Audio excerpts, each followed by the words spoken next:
Ed Miliband, the Energy and Net Zero Secretary, giving a £14.2 billion boost of your and my money to building 2 giant nuclear reactors at Sizewell in Suffolk. They're going to be capable of providing 6 million homes with electricity. Whether the wind doesn't blow or the sun doesn't shine, it doesn't matter. We'll still get that electricity. That's a good thing, isn't it?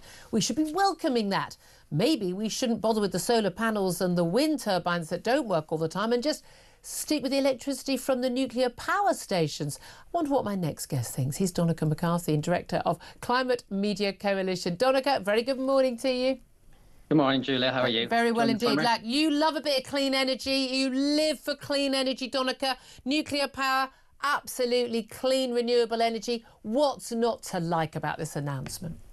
Well, Julia, I think you and you especially, are very concerned, rightly, about wasting public funds.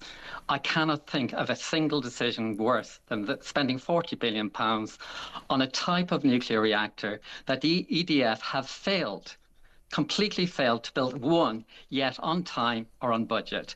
They're trying to build one at Hinkley Point.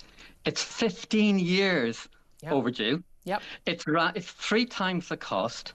And almost 4, they reckon, by the time it actually comes online. So what the government has said, and Reform backing them, and the Tories have said, well, they've done a bad job in Hinkley Point. Let's do one in Sizewell, and let's not EDF pay for it, but let's the poor old taxpayer for it. Yep.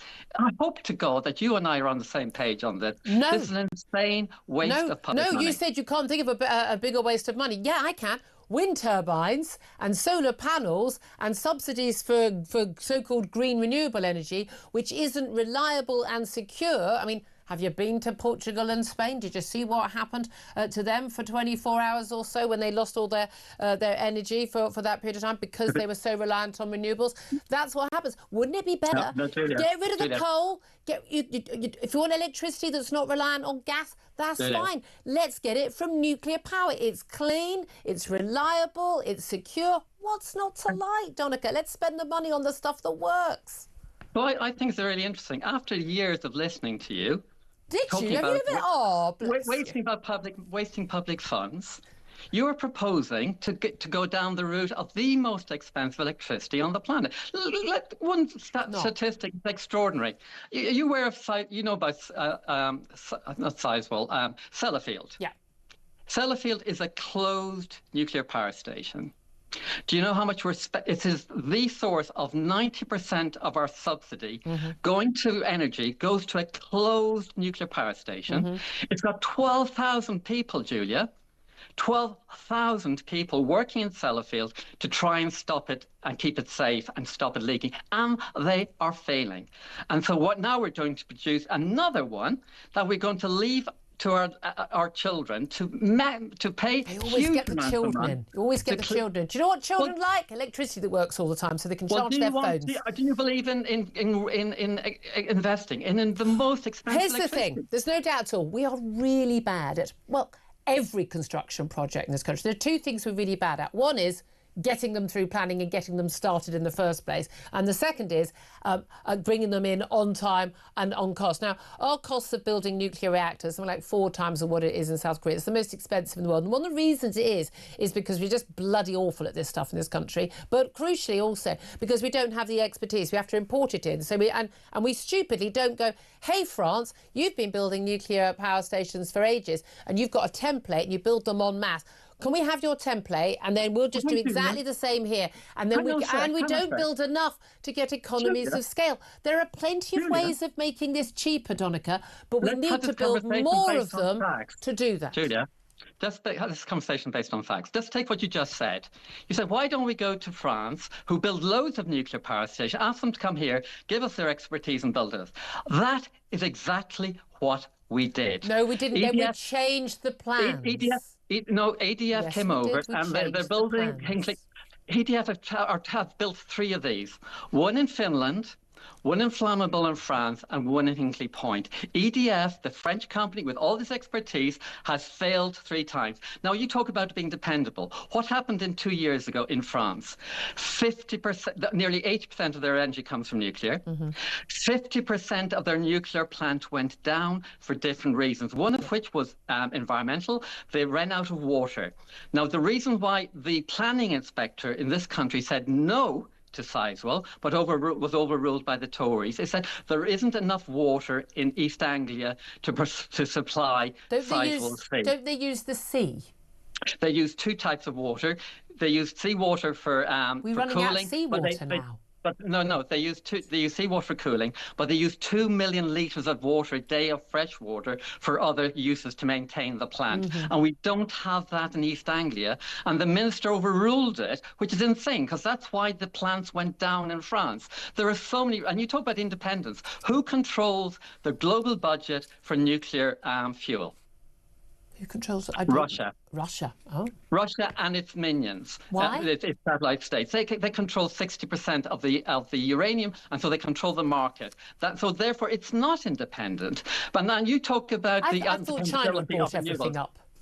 No, it's Russia controls the uranium market. But we're still going to be reliant on Russia, whatever fuels we have. And the problem is, of course, they decide they decide to cut cables in the North Sea from Norway, etc., etc. Here's the thing. No, let's come back. You made a lot of very good points. I completely understand. Thank you. Do I think that I know I've not said that many times before, have I to you?